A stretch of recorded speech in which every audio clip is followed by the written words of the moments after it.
The evangelistic program in Poland was very successful. Our first night began with 111 people who crowded the small hall but beautiful hall that had been hired by the local church. We had 40 visitors who attended that first night.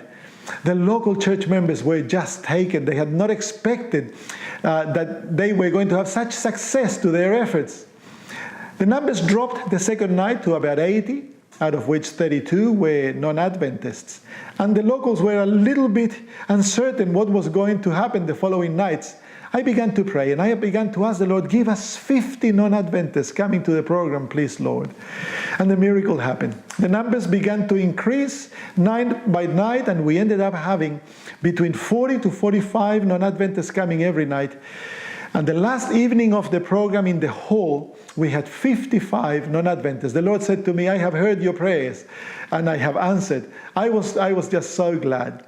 I saw the Lord moving amazingly amongst the people that were coming. I have preached in many places and I have seen the Lord doing wonderful things. But the evangelistic program in the city of Bydgoszcz stands for me in a special way because God works so wonderfully. There were so many decisions and the Spirit of the Lord was moving so mightily that the locals were making decisions so freely. And it was just beautiful to see.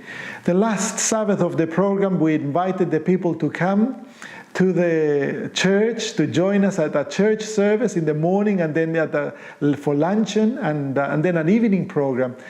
And we did not know what we expected in regards to numbers to come, and we were surprised. We rejoiced when in the morning we had 46 non-Adventists who came, and they stayed the whole program. They enjoyed the program so much, and the luncheon. They left in the afternoon, and they all returned for the evening program. By the end of the program, we had 3 baptisms. We celebrated our closing of the program with 3 beautiful baptisms. And we had 22 people who decided to be baptized. 35 people who gave their lives to the Lord and chose to have Bible studies. That's a real victory. When you think of it, it's a marvelous victory. And we rejoice with the Lord for it. You know, we also had the beautiful experience of visiting a jail in the city of Stum, 150 kilometers away from Bydgoszcz. We traveled 2 hours to and fro the jail, and we met with 4 inmates, and we had a wonderful experience with them. We encouraged them, we gave them Bible studies, and we sang together, and they rejoiced with us. And also we visited a local jail that as a result of the meeting, we were able to start a Bible study meeting with them, and the local elder will be able to visit and take care of that. 3 stories I'd like to briefly share with you that come out of the decisions. One of them is a girl called Marta. She started coming the second night of the program. She was invited by her ex-Adventist boyfriend. When she came at first, she was aloof, quiet, she didn't say anything. She was scantily dressed, she smoked like a cigarette. But as the nights went by, she changed. And a wonderful change took place. Her face became joyful. She began talking and mingling. Eventually, she started bringing food. And by the end of the program, she didn't smell like cigarettes anymore. Her dress completely changed.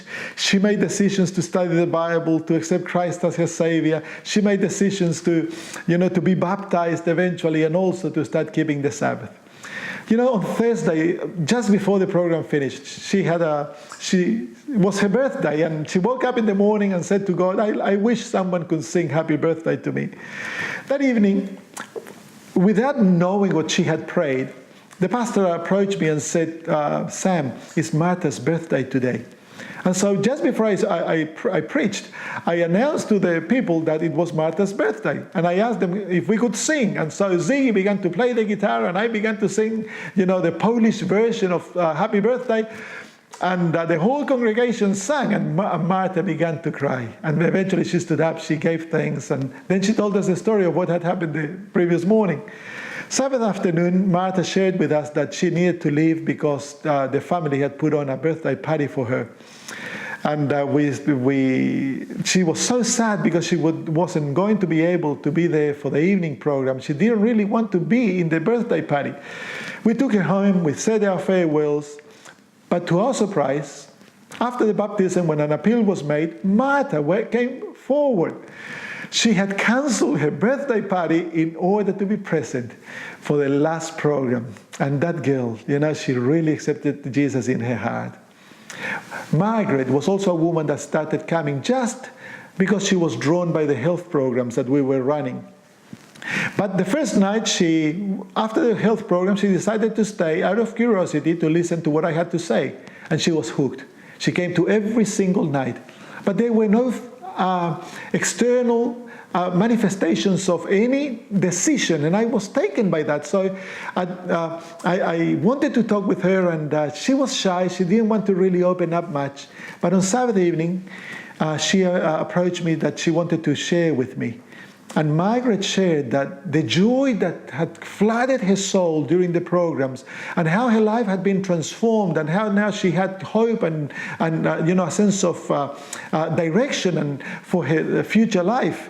And she also told me, I have accepted Jesus as my Savior. I have chosen to keep the Sabbath, and I also have chosen to be baptized. Man, I was so happy to hear that. She wrote me a beautiful email thanking me for what we had done and the marvelous work that Jesus was doing in her life. One more story is the story of a young man that was struggling with the Sabbath.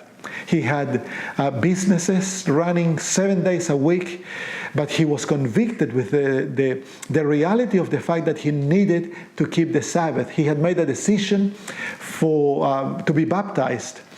And as I was appealing that Sabbath morning for people to start entering into the Sabbath experience, the Spirit of the Lord impressed me to extend the appeal.